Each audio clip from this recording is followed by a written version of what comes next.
Kids are struggling more than ever, skyrocketing mental health issues, disconnection from parents, and a culture that's pulling families apart. Parents feel powerless, schools are overwhelmed, and society keeps piling on the pressure. We know childhood is in crisis, but what if the real problem isn't the kids or the parents, but something much bigger? You're trying to grow a plant, but the soil's dry, there's no sunlight, and you forget to water it. When it wilts, do you blame the plant? Of course not, you fix the conditions. So why do we blame kids or their parents when today's childhood feels so broken? And honestly, it's not about bad behavior or bad parenting. It's about a system that's failing everyone. Join me as we untangle the root of it all. Let's watch together and dig deeper. Childhood in North America right now, we can see that it's seriously under threat. We can see that in the numbers of kids being diagnosed with all kinds of behavioral, developmental, and mental problems. We can see it in the millions of kids that are being medicated. We can see it in the statistics that show that as many as 50% of American adolescents meet the diagnostic criteria for one or another mental health disorder at some time during their teenage years.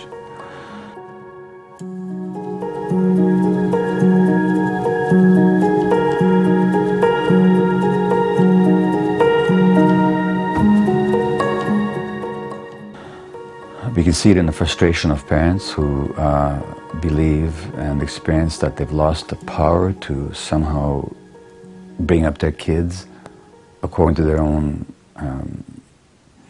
values, the impotence that many parents experience in the face of the culture. We can see it in terrible situations in the schools where kids are not learning how to read and write as they did decades ago. And then in the aggression in the culture and the drug use and so on. And if we're seeing this, all these problems arise on such a broad scale, we really have to ask what's going on.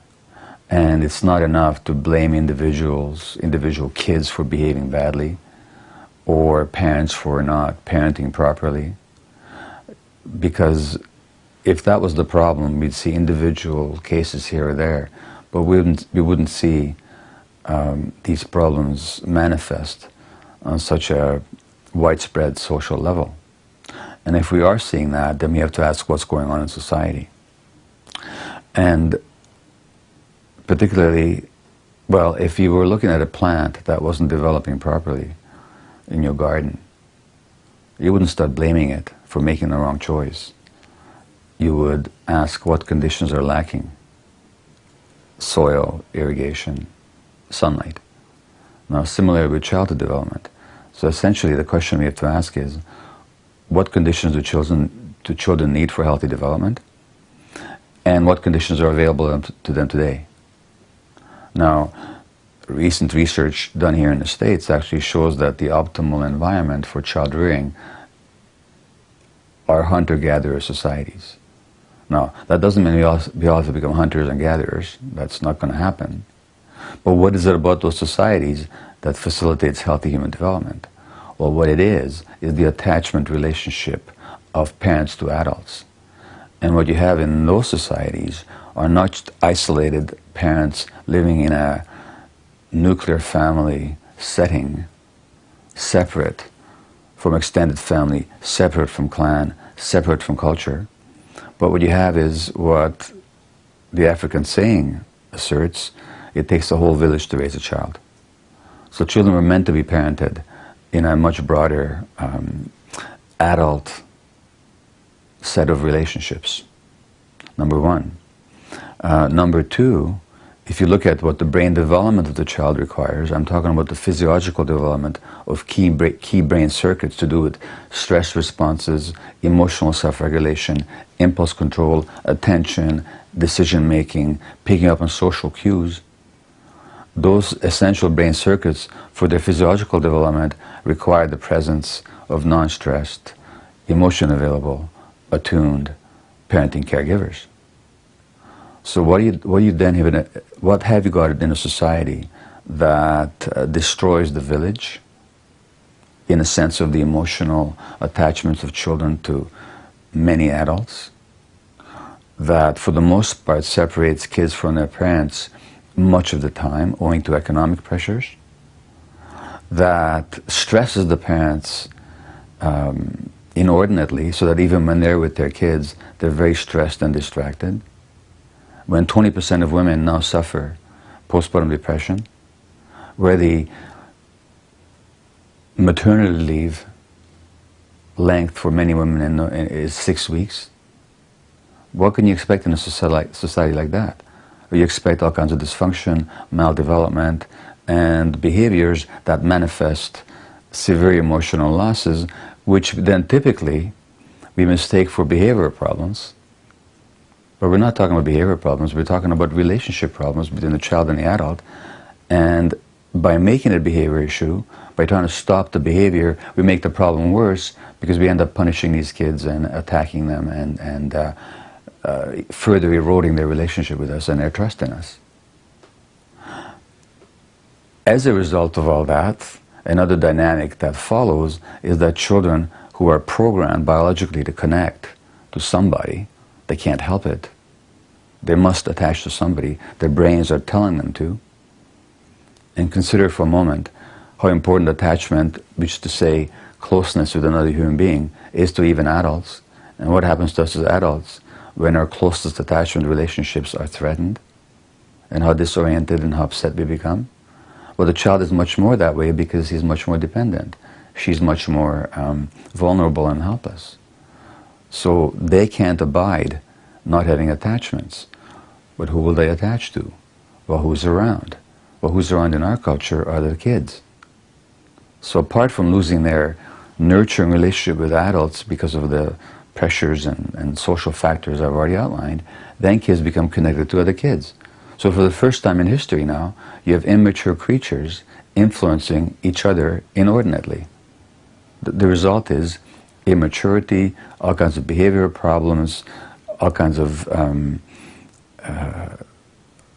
interferences with healthy development, and a whole range of behavioral, learning, and mental health issues. So this is what I mean. The culture is meant to maintain our attachments and to give us a place where we actually belong and where we can be supported. That's the traditional role of culture. Nature can only program us to be attached and to be connected, but nature can't provide the culture. That's up to society to do that. Now, what happens in a culture when the rate of change is so rapid we can't even adapt to it? It means that we are disoriented, we lose our bearings, we lose our connections with one another, with our kids, and the result is what I began to delineate in the beginning, all these childhood problems, behavior issues, mental health issues, and a whole range of other problems, which of course manifest on the individual level and of course on a social level. And on top of that, then we have this culture in a narrower sense, that is to say the media, which reinforces those trends. Interestingly enough, if you look at most TV programs aimed at kids, adults aren't even in them. Or if they are, they're only present as laughable, peripheral figures. And it's just all about the experience of the kids as separate from adults. So the culture reinforces then our separation from our kids. And on top of that then, we've given our kids all this technology by which they can now compulsively connect with one another, even when they're not in each other's physical presence. And so you got the twittering and the tweeting and the text messaging and the emailing and the Skyping and the cell phoning, and you have essentially an alien peer culture that stands in separation and very often in opposition to the healthy culture that adults would like to pass on to their kids, but they've lost the power to do so because they've lost the connection. In short, what we've got is developmental disaster. Parents in a hunter-gatherer society don't have to know anything about attachment. Just like we don't have to know about gravity to walk on the earth. Gravity will just take care of us because it's there. Now, in societies where the attachment relationships are still working, the parents don't have to be aware of it. But in a society where it's no longer the dominant dynamic, in a sense of the culturally supported dominant dynamic, we have to become conscious of attachments, because the culture is forever undermining our attachments. So that the first thing is that parents really have to be aware of the importance of attachment. They have to be aware of it from the moment that the woman gets pregnant, because already the woman's attachment relationships, if they're working, will protect her from stress, and if they're not working, they will add to her stress, and already the stresses on the pregnant woman have an impact on the development of the child. And then when it comes to birthing, again the attachment relationship needs to be vouchsafed, the attachment relationship of parent to child, of mother to infant. And what we've got instead is a highly medicalized birth culture in which increasingly people don't even give birth naturally anymore. And then there's more and more medical interference, separation instead of bonding. Well, that, if we were conscious of it, would make us rethink our birthing practices. And then you have a society in which maternity leave is 6 weeks very often.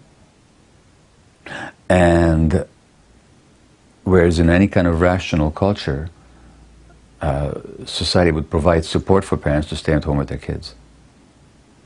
So instead of making it more difficult, we would actually facilitate it. And then we would support natural parenting practices, such as, for example, as breastfeeding, which is now a minority activity in this country.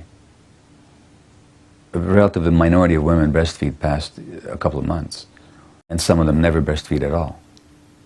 And yet that breastfeeding dynamic is essential not just from the immunological, because of the antibodies that we pass on, and the nutritional, because of the nutrients that the breast milk contains, but also from the emotional bonding perspective. Especially for the human infant, who is helpless and immature for much longer. Basically, we're born much more prematurely than other mammals are, which means that the connection needs to be even closer for longer. And the British anthropologist Ashley Montagu coined the phrase exterogestation to balance interogestation. Interogestation is gestation inside the uterus. But he said that fundamentally, for the human beings to achieve the same level of development as other animals do at birth, we have to be externally gestated for another 9 months. And that would naturally, where possible, which it is in most cases, include breastfeeding. And then on top of that, we'd have to be aware that the more we stress people, the more that stress translates into neurological influences on the brains of their kids. So stressed parents are much more likely to have kids with ADHD and other problems.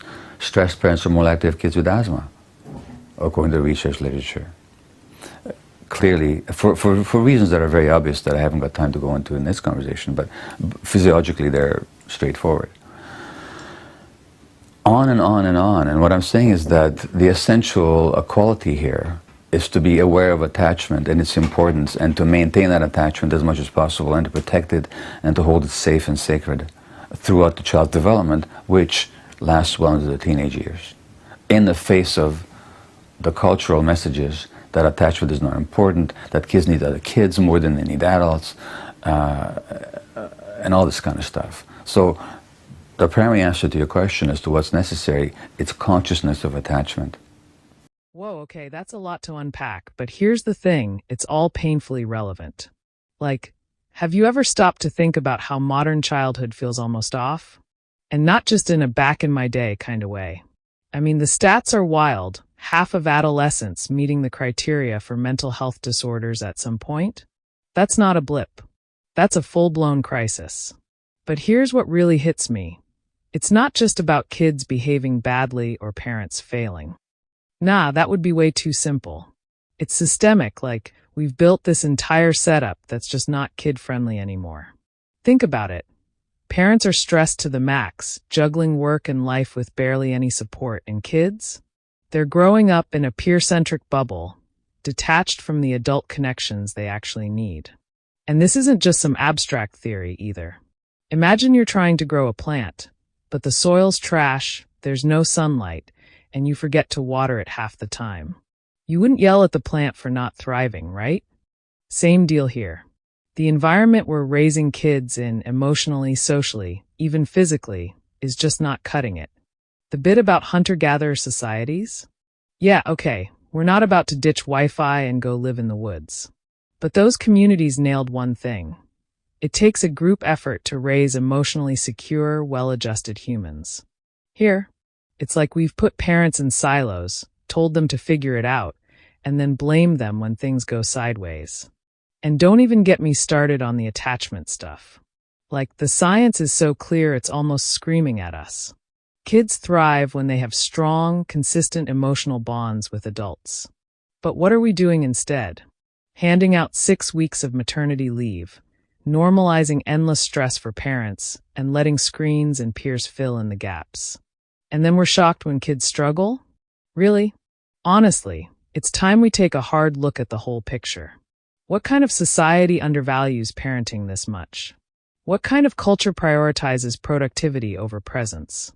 We gotta stop treating these issues as personal failures and see them for what they are, a collective mess that needs collective solutions. So yeah, if there's one thing I'd say, it's this. It's not about fixing kids or teaching parents how to parent better. It's about creating a world where attachment, connection, and community aren't luxuries. They're the foundation. And until we get there, we're just spinning our wheels.